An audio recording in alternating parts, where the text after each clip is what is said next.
Oklahoma City was devastated by a strong tornado. A strong tornado stayed at least 40 to 45 minutes maybe. Even though they don't know the Lord, that time the Lord reminded them, "Here I come," and say, "Yes, Lord, help us." Tornadoes, and they are so devastating.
But anyway, we're so blessed that we have God who always hold us fast.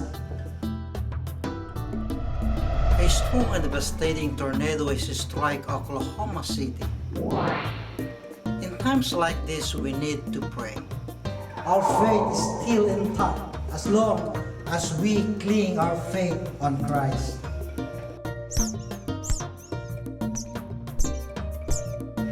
Our strength is coming from the Lord.